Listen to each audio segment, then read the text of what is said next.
বিসমিল্লাহির রহমানির রহিম। আসসালামু আলাইকুম, সবাইকে স্বাগতম আমার চ্যানেলে। আমি তানজিনা। শুভ সকাল। সকালের রাস্তাটা তৈরি করতে রান্না করে চলে আসলাম।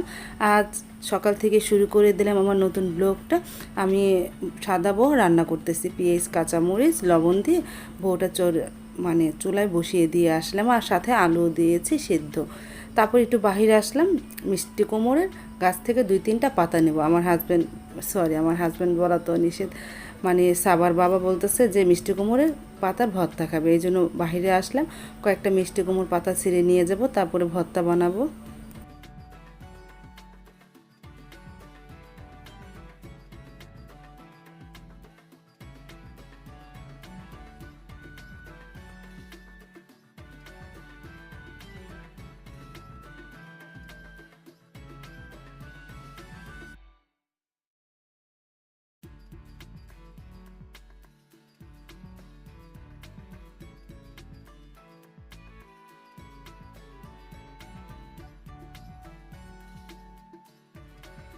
তারপরে পাতাটা তো টেলে নিয়েছি, সেদ্ধ করে নিয়েছি, সাথে পেঁয়াজ শুকনো মরিচ রসুন দিয়েছি। এখন শিলপাটায় বেটে নিতেছি।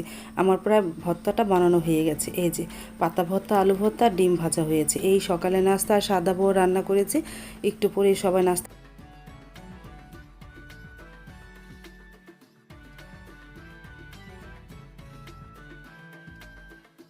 প্রথমে সারার বাবা খেতে বসে পড়লো, আর মা বাবাকে খাবারটা দিয়ে এসেছে ওই ঘরে। মাও একটু পরে এসে পড়বে, সকালে নাস্তাটা করে নেবে। ছেলেমেয়েরা তো কেউ খাবে না, আমি তো রোজাই রেখেছি। নাস্তা খাওয়া হয়ে যাওয়ার পর এখন চা খেয়ে নিতেছে। মাও তো সকালে নাস্তাটা করে ফেলেছে, এই যে চা খেয়ে নিতেছে। তারপর তো আমি আম কাটতে বসে পড়লাম। আচার দিব, ঝালটাকে আচার দিব। আর আমগুলি আমি কেটেছি। আমার শাশুড়ি মা এত শক্ত আঠিয়ালা আম কাটতে পারে না, আমি কেটেছি। তোমরা আবার বলো না যে আমার শাশুড়ি মা কেটেছে। তোমরা আবার অনেকে বলো যে আমি কাটি না, আমার শাশুড়ি মা কাটে বলে আমি কেটেছি। এ কথা তো তোমরা কয়েকজন বলেছো। থাক, ওই কথা বাদ দিলাম। তারপরে আমার হাজব্যান্ড বাজার থেকে মাছ পাঠিয়েছে, একটা পাঙ্গাস মাছ পাঠিয়েছে, বোয়াল মাছ, আর কয়েকটা পোয়া মাছ পাঠিয়েছে। এখন ভাবি কেটে দিবে। আজ আমি পাঙ্গাস মাছ ভুনা করব, তাজা পাঙ্গাস মাছ পাঠিয়েছে।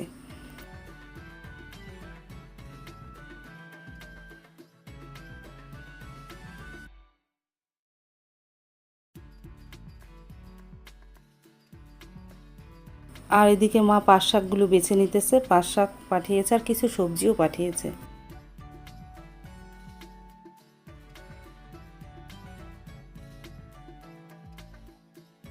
তারপর তো সারামণি ঘুম থেকে উঠে গেল, ও শুয়ে শুয়ে টিভি দেখতেছে। তারপরে আমি নটেলা আর পাউরুটি নিয়ে আসলাম। এখন নটেলা দিয়ে পাউরুটি মেখে দিব, ওই তাই খেয়ে নেবে।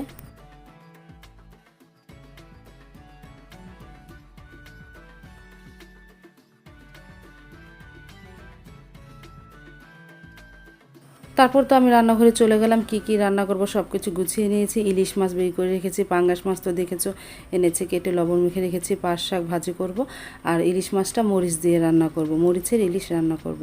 পাট শাকটা তো চুলায় বসিয়ে দিয়েছি, আমি রান্নাটাও শুরু করে দিলাম। আমি পাট শাকটা লবণ আর কাঁচামরিচ দিয়ে সিদ্ধ করে নিতেছি, পরে বাগার দেবো। আর টমেটোর টক সাথে আম দিয়েছি, টমেটোর টক আর আমের টক রান্না করব। পাট শাক ভাজিটা হয়ে গেল, আমি বাগার দিয়ে ফেলেছি। আর পাশের চুলায় আমি এক চুলায় টমেটো টক হচ্ছে, আরেক চুলায় পাঙ্গাস মাছটা ভেজে নিতেছি। পাঙ্গাস মাছ ভুনা করব।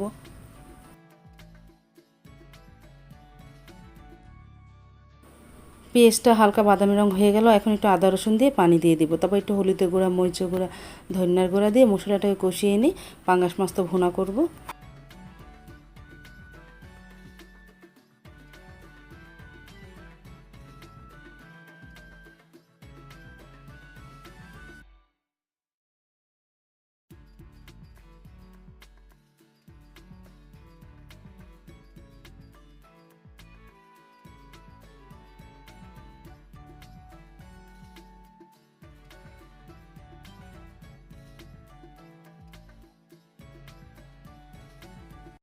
মশলা তো ভালোভাবে কষিয়ে নিয়েছে, এখন পানি দিয়ে দিলাম। পানি দিয়ে একটু হালকা নাড়াচাড়া দিলাম, আর টমেটোও দিয়েছি। বলক আসলে মাছ দিয়ে দিব।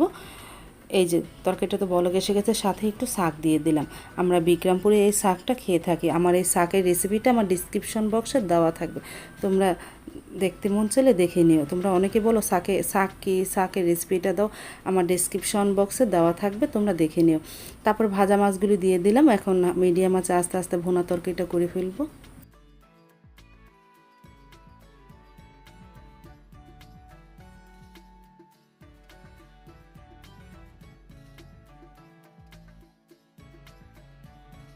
আমার পাঙ্গাস মাছের তরকারিটা হয়ে গেছে, আমি নামিয়ে রেখেছি।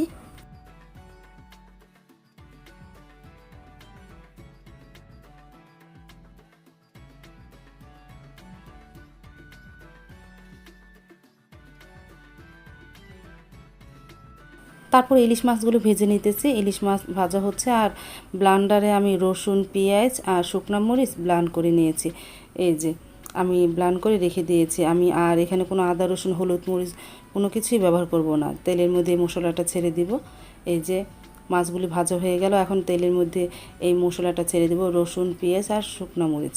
আর এখানে আদা, রসুন বা হলুদের গুঁড়া, মরিচের গুঁড়া, ধনিয়া গুঁড়া কিছু দিব না। তেলের মধ্যে এই মশলাটা একটু ভেজে নিব, তারপর একটু পানি দিয়ে তারপরে মাছগুলি পরে ছেড়ে দিব। এটা মরিচের ইলিশ মাছ বলে।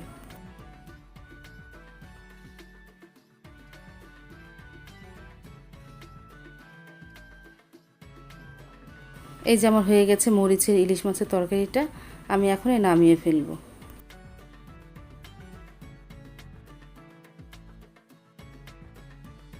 তারপর তো আমার দুপুরে রান্না হয়ে গেল। আমি কি রান্না করেছি সব কিছু টেবিলে এনে রেখে দিয়েছি। পাট শাক ভাজি করলাম, মরিচের ইলিশ মাছ রান্না করলাম, পাঙ্গাস মাছ ভুনা করেছি, তারপরে টমেটোর টক আর ভাত তো আছে। এই দুপুরের মেনু।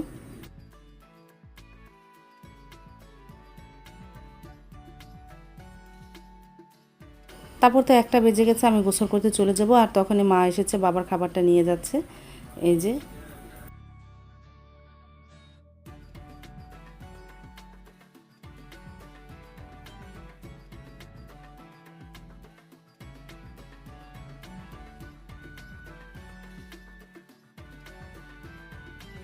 বাবার খাওয়া হয়ে যাওয়ার পর তারপর মা এসে পড়লো খেতে, দুপুরে খাবারটা খেতে বসে পড়লো। আর সাবার বাবা এখন তুই দোকান থেকে আসেনি।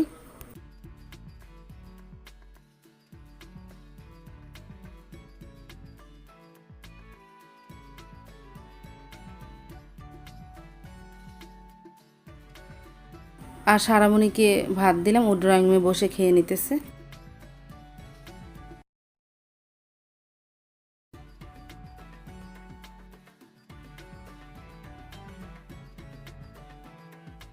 তারপর বিকেল দিক দিয়ে চলে আসলাম রান্নাঘরে। আমি টক আচারটা বানালাম, কাঁচামরিচ দিয়ে টক আচার বানালাম, আর ঝাল টক আচারটা জাল দিতেছে।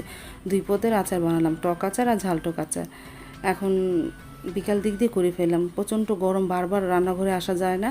আমি তো রোজা রেখেছি, এই জন্য মনে করলাম বিকাল দিক দিয়ে আচারটা দিয়ে ফেলি। আর যে রৌদ্র উঠেছে, রৌদ্রে আমগুলো তাড়াতাড়ি শুকিয়ে গেছে। তারপরে আচারটা দিয়ে ফেললাম। আমি আজ জাল দিলাম, আগামীকালকেও জাল দেবো, তারপরে বোরমি করবো। তারপরে তো আমি ইফতারি করতে বসে পড়লাম, আজান দিয়ে দিয়েছে। পানি আর শরবত নিয়ে, শরবত না সরি, পানি আর খেজুর নিয়েছি। এই পানি আর খেজুর দিয়ে ইফতারি করার পর তারপরে নামাজে দাঁড়িয়ে যাবো। নামাজ পড়ার পর ভাত খেয়ে নেব।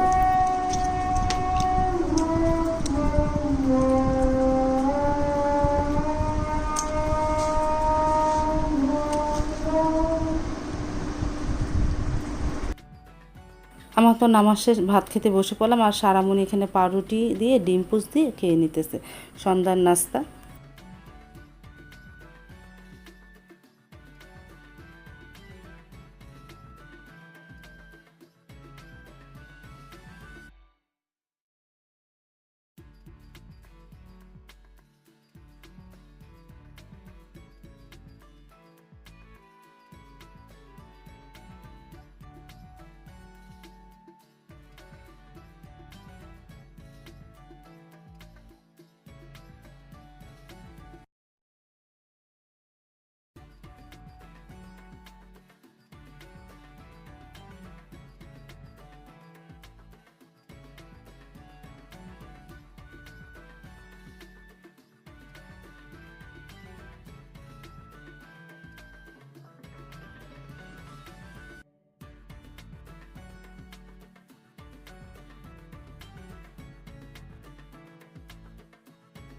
তারপর তো অনেক দিন পর মরিচের ইলিশ মাছ দিয়ে ভাত খেয়ে নিতেছি, খুব মজা হয়েছে।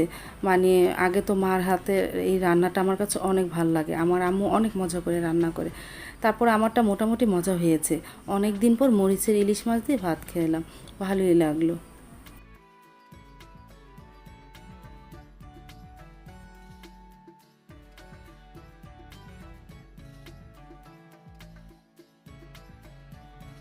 ভাতটা খাওয়া হয়ে গেছে, তারপরে আম পড়ার আওয়াজ পেলাম। তারপর মোবাইলটা নিয়ে বের হলাম, টর্চ লাইটটা ধরালাম।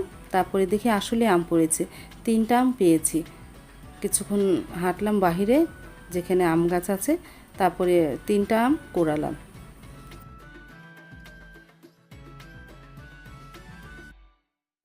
আজ তাহলে এই পর্যন্ত। তোমাদের যদি আমার ভিডিওটা ভালো লাগে অবশ্যই অবশ্যই একটা লাইক দিবে আর কমেন্ট করে জানাবে। তাহলে খুদা হাফেজ, খুদা হাফেজ না, আল্লাহ হাফেজ, আসসালামু আলাইকুম।